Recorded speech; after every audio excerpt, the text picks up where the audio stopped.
আজকের কলকাতা ভারতের অন্যতম ঐতিহাসিক, সাংস্কৃতিক এবং অর্থনৈতিক নগরী।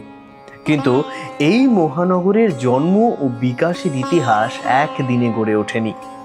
বহু শতাব্দীর বিবর্তনের মধ্যে দিয়ে নদী বন্দর, বাণিজ্য কেন্দ্র, গ্রামীণ জনপদ এবং ঔপনিবেশিক আগ্রাসনের সংঘাতে কলকাতা তার স্বরূপ লাভ করেছে। কলকাতার প্রারম্ভিক ইতিহাসের এক অত্যন্ত গুরুত্বপূর্ণ অধ্যায় হলো নবাবী আমলের কলকাতা। এই সময়টি কলকাতার গঠনের ভিত্তি স্থাপন করে এবং পরবর্তী ব্রিটিশ শাসনের জন্য শহরটিকে প্রস্তুত করে তোলে। আমরা 2 পর্বে আপনাদের নবাবী আমলের কলকাতার গল্প শোনাব। আজ থাকলো প্রথম পর্ব। আপনারা শুনছেন ক্লক টাওয়ার পডকাস্ট। পৃথিবীর বিভিন্ন দেশের, বিভিন্ন সময়ের, বিভিন্ন মানুষের গল্প নিয়ে আমরা আসি প্রত্যেক সপ্তাহে শুক্রবার। এমন সব গল্প যা শুনতে গল্প হলেও আসলে সত্যি। এরকমই সত্যি গল্প শুনতে আমাদের চ্যানেলটি সাবস্ক্রাইব করুন আর শুনতে থাকুন আজকের পর্ব। এসে গিয়েছে আমাদের নতুন গল্পের চ্যানেল কাহিনী স্কোপ, লিংক থাকলো ডিসক্রিপশনে। প্রত্যেক সপ্তাহে নতুন নতুন গল্প শুনতে সাবস্ক্রাইব করুন আজই।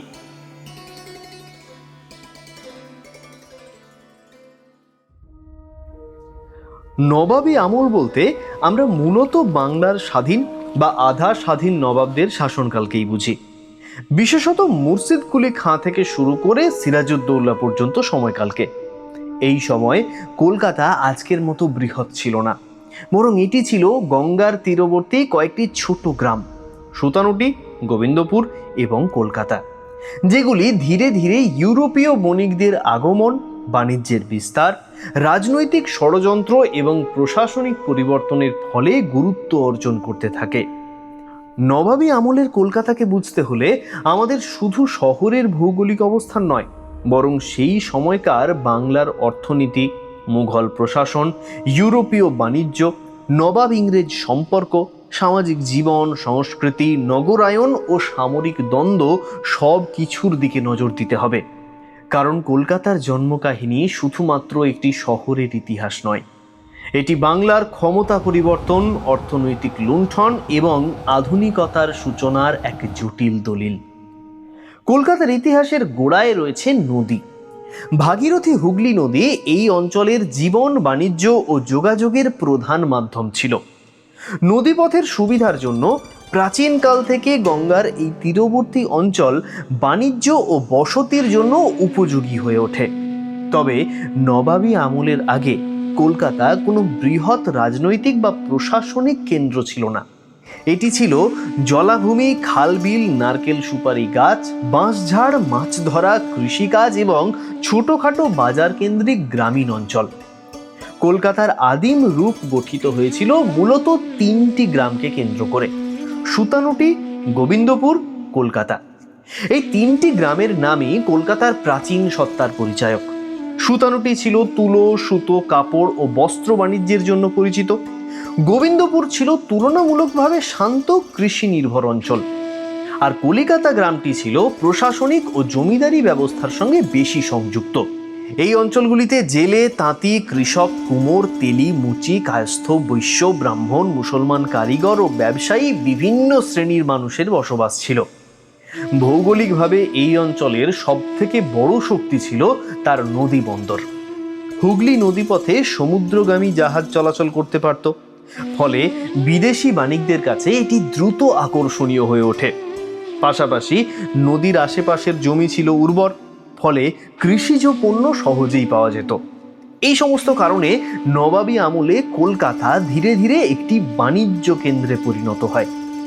নবাবী আমলের কলকাতার ইতিহাস বুঝতে হলে আগে বাংলার নবাবী শাসনের রাজনৈতিক পটভূমি জানা প্রয়োজন।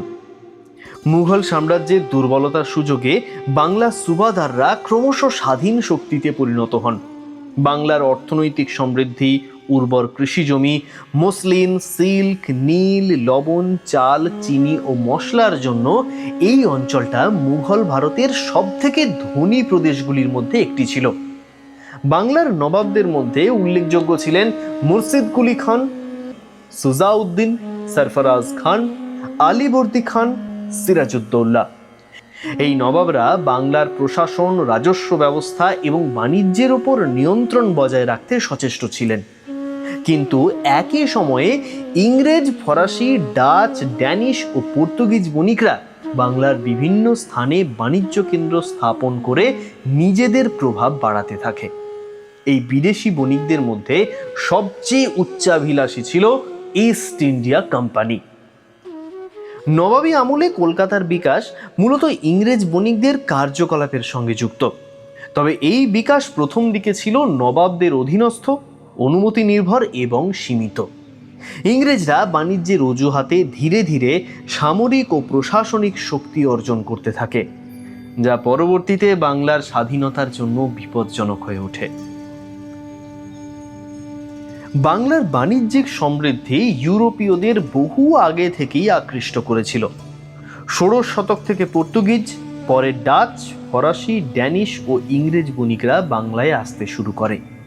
হুগলি, চন্দননগর, শ্রীরামপুর, কাশিমবাজার, বালাসোর, ঢাকা, মুর্শিদাবাদ প্রভৃতি স্থানে তারা বাণিজ্য কুঠি স্থাপন করে। আমরা এই নিয়ে এর আগে আলাদা আলাদা পর্ব করেছি। উপরের ডান দিকের আই বাটনে সেগুলোর লিংক দিয়ে দিলাম আমরা। আগ্রহী হলে অবশ্যই শুনে আপনার মতামত জানাবেন। ইংরেজ ইস্ট ইন্ডিয়া কোম্পানি প্রথম বাংলায় বাণিজ্যের অনুমতি লাভ করলো মুঘল সম্রাট এবং স্থানীয় প্রশাসনের মাধ্যমে। তারা মূলত কিনত সুতির কাপড়, মসলিন, সিল্ক, নীল, লবণ, আফিম, চাল, মশলা।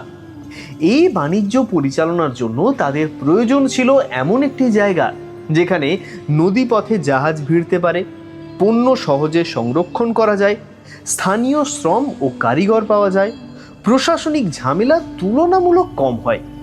এই দিক থেকে সুতানুটি, গোবিন্দপুর, কলিকাতা অঞ্চলটি খুবই সুবিধাজনক ছিল। ফলে ধীরে ধীরে ইংরেজরা এই অঞ্চলে তাদের আগ্রহ বাড়াতে থাকে। কলকাতার ইতিহাসে সবথেকে আলোচিত নামগুলির একটি হলো জব চার্নাক। দীর্ঘদিন ধরে তাকে কলিকাতার প্রতিষ্ঠাতা বলা হলেও আধুনিক ইতিহাস চর্চায় এই ধারণা নিয়ে বিতর্ক রয়েছে। কারণ কলকাতা কোনো একদিনে বা কোনো একজন মানুষের দ্বারা তো গড়ে ওঠেনি, বরং এটি ছিল ধাপে ধাপে গড়ে ওঠা একটি জনপদ। তবু 1690 সালের 24শে আগস্ট জব চার্নাকের সুতানুটিতে আগমনকে কলকাতার ইতিহাসে একটি গুরুত্বপূর্ণ মাইল ফলক হিসেবে ধরা হয়। তিনি ইংরেজ ইস্ট ইন্ডিয়া কোম্পানির একজন উচ্চপদস্থ কর্মকর্তা ছিলেন। হুগলিতে নানা সমস্যা ও সংঘর্ষের পর ইংরেজরা সুতানুটি অঞ্চলে এসে স্থায়ীভাবে বসতি গড়ার চেষ্টা করে। চার্নাকের আগমনের ফলে কয়েকটি গুরুত্বপূর্ণ পরিবর্তন ঘটল। 1. ইংরেজ বাণিজ্য কেন্দ্রের স্থায়িত্ব বৃদ্ধি পায়। 2. স্থানীয় জনপদের সঙ্গে বিদেশি বাণিজ্যের সরাসরি সংযোগ গড়ে ওঠে। 3.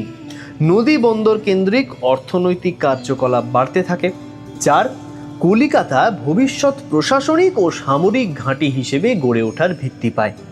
যদিও চার্নাক এককভাবে কলকাতা প্রতিষ্ঠা করেননি, তবে তিনি এই অঞ্চলে ইংরেজ উপস্থিতিকে সুদৃঢ় করার ক্ষেত্রে গুরুত্বপূর্ণ ভূমিকা পালন করেন।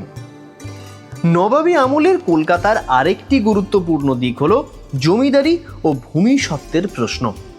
কলকাতার 3টি গ্রাম, সুতানুটি, গোবিন্দপুর এবং কলিকাতা, প্রথম দিকে ছিল সাবর্ণ রায়চৌধুরী পরিবারের জমিদারির অন্তর্ভুক্ত।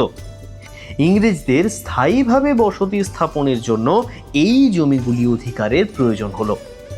1698 সালে ইংরেজ ইস্ট ইন্ডিয়া কোম্পানি সাবর্ণ রায়চৌধুরীদের কাছ থেকে এই 3টি গ্রামের জমিদারি সত্ত্ব অর্জন করল।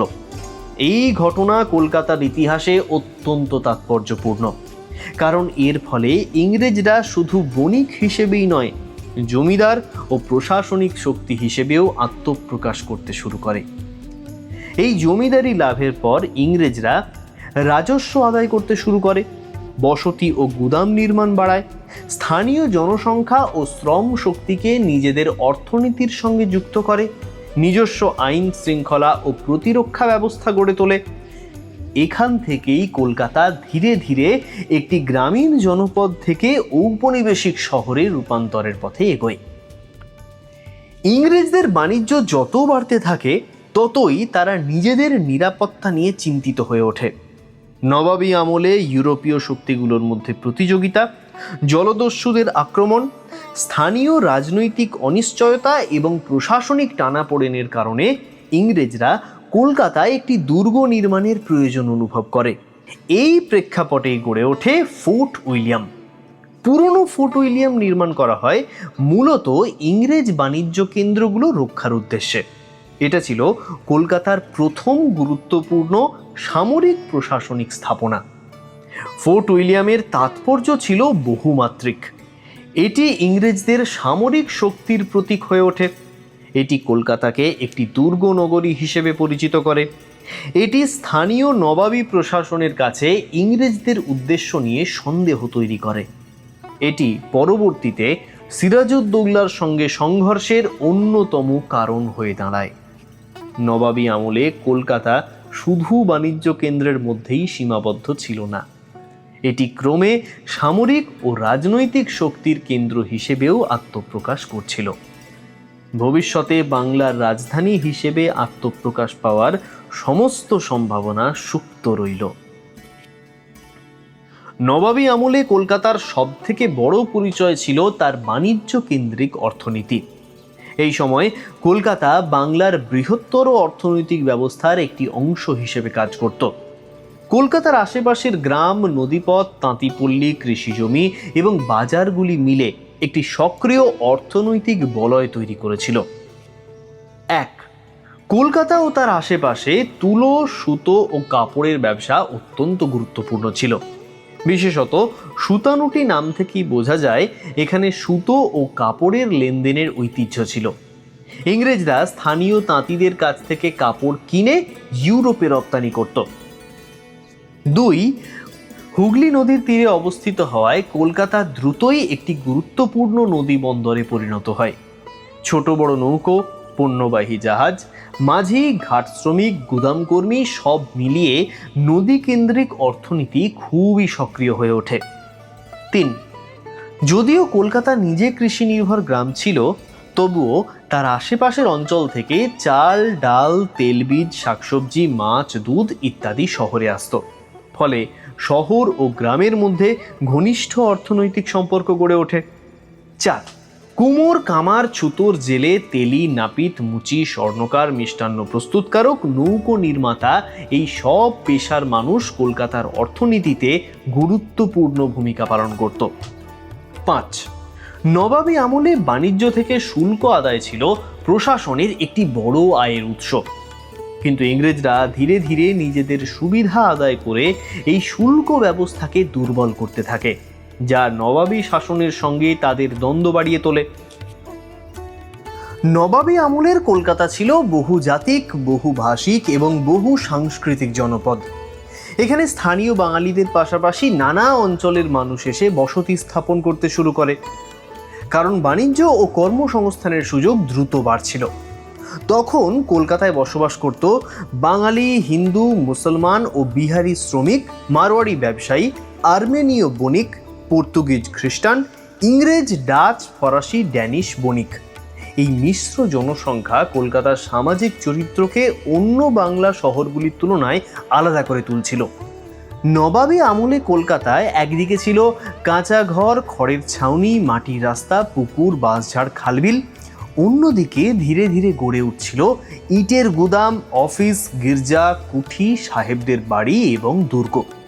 ফলে শহরে দেশি কলকাতা ও বিদেশি কলকাতা এই দুই রূপ পাশাপাশি দেখা যেত। সমাজে পেশাভিত্তিক বিভাজন ছিল স্পষ্ট। তাঁতি, মাঝি, জেলে, বাজারের ব্যবসায়ী, জমিদার, গোমস্তা, দোভাষী, বাবু, কেরানি, ফকির, মৌলবী, পুরোহিত এই সবাই মিলে কলকাতার সামাজিক জীবনকে রঙিন করে তুলেছিল। নবাবী আমলের কলকাতার সংস্কৃতি ছিল গ্রামীণ ও উদীয়মান নাগরিক সংস্কৃতির মিশ্রণ। এখানে ধর্মীয় আচার, লোকসংস্কৃতি, উৎসব এবং ইউরোপীয় প্রভাব সব মিলিয়ে এক নতুন সামাজিক পরিবেশ তৈরি হচ্ছিল। স্থানীয় হিন্দু সমাজে কালী পুজো, দুর্গাপুজো, রাস, দোল, ঝুলন, মনসা পুজো, শিবরাত্রি প্রভৃতি উৎসব পালিত হতো। কলকাতার নামের উৎপত্তি নিয়ে অনেকের ধারণা কালীক্ষেত্র বা কালীঘাটের সঙ্গে যুক্ত। যদিও এই ব্যাখ্যা নিয়ে বিতর্ক আছে, তবু কালী পূজার প্রভাব ছিল গভীর। এ ব্যাপারে বিস্তারিত জানতে আমাদের কালীঘাট বিষয়ক পর্বগুলো শোনার অনুরোধ রইল। নবাবী আমলে কলকাতায় মুসলমান সমাজে যথেষ্ট সক্রিয় ছিল। মসজিদ, দরগা, ঈদ, মহরম, মিলাদ, সুফি প্রভাব এসব শহরের সামাজিক জীবনকে প্রভাবিত করত। বাংলার নবাবী প্রশাসনের সঙ্গে যুক্ত কর্মচারী, সৈনিক ও ব্যবসায়ী মুসলমানদেরও কলকাতায় উপস্থিতি ছিল। পর্তুগিজ ও ইংরেজদের মাধ্যমে গির্জা, ইউরোপীয় পোশাক, খাদ্যাভ্যাস, সামাজিক আচার, প্রশাসনিক রীতি এবং শিক্ষা সংস্কৃতির কিছু প্রভাব কলকাতায় দেখা দিতে শুরু করে। কলকাতার প্রথম গির্জা সম্ভবত তৈরি করেছিল আর্মেনীয়রা। অন্যদিকে কবিগান, পালাগান, কীর্তন, পটগান, মেলা, গ্রামীণ নাট্যরীতি, লোককথা, পল্লীসঙ্গীত এসবই কলকাতার প্রথম দিকের সংস্কৃতির অংশ ছিল। অর্থাৎ নবাবী আমলের কলকাতা শুধু সাহেবদের বাণিজ্য কেন্দ্র নয়, এটি ছিল এক জীবন্ত লোকসমাজ। কেমন ছিল সেকালের শুল্ক ব্যবস্থা? কিভাবে নবাবদের হাত থেকে ইংরেজরা নিল কলকাতার অধিকার? জানতে হলে শুনতে হবে আমাদের দ্বিতীয় পর্ব। তাহলে কেমন লাগলো আজকের পর্ব? অবশ্যই জানান কমেন্টে। আমরা বাংলা ভাষায় আপনাদের জন্য তৈরি করার চেষ্টা করছি বাঙালির ইতিহাসের সবথেকে বড় অডিও লাইব্রেরি। আগামী প্রজন্মের জন্য আমরা রেখে যেতে চাইছি চেনা শহর বা মফস্বলের অচেনা গল্প, কিছু মানুষের গল্প। আপনাদের যদি আমাদের কাজ ভালো লাগে তাহলে অবশ্যই একটা লাইক করে দেবেন। এরকম আরও পর্ব শুনতে চাইলে সাবস্ক্রাইব করে সঙ্গে থাকবেন। আর যদি মনে করেন এরকম কাজ আরও অনেক মানুষের কাছে পৌঁছানো উচিত, তাহলে না হয় একটু বন্ধুদের সঙ্গে শেয়ার করে নেবেন। আপনাদের ছোট্ট ভালোবাসা আমাদের পৌঁছে দিতে পারে আরও অনেক মানুষের কাছে। এসে গিয়েছে আমাদের নতুন গল্পের চ্যানেল কাহিনী স্কোপ, লিংক থাকলো ডেসক্রিপশনে। সাবস্ক্রাইব করুন আর শুনতে থাকুন দারুণ দারুণ সব গল্প। আর আপনি যদি ভালো গল্প শুনতে ভালোবাসেন, গোয়েন্দা, প্রেম, হাসি বা সামাজিক, তাহলে এক্ষুনি সাবস্ক্রাইব করে রাখুন আমাদের নতুন ইউটিউব গল্পের চ্যানেল কাহিনী স্কোপ, লিংক থাকলো ডেসক্রিপশনে। আজই সাবস্ক্রাইব করে নিন আমাদের গল্পের চ্যানেল কাহিনী স্কোপ। আজকের পর্ব পাঠে ছিলাম আমি সৌম্য, স্ক্রিপ্ট সৌজন্যা মুখার্জি, পরিকল্পনা কৌশিক রায়। আগামী সপ্তাহে আমরা আসছি আরও একটি নতুন পর্ব নিয়ে। সঠিক সময় নোটিফিকেশন পেতে অবশ্যই সাবস্ক্রাইব করে রাখুন আমাদের চ্যানেলটি। তাহলে দেখা হচ্ছে আবার পরের শুক্রবার ঠিক রাত 9টায়। ততক্ষণ ভালো থাকবেন, সুস্থ থাকবেন।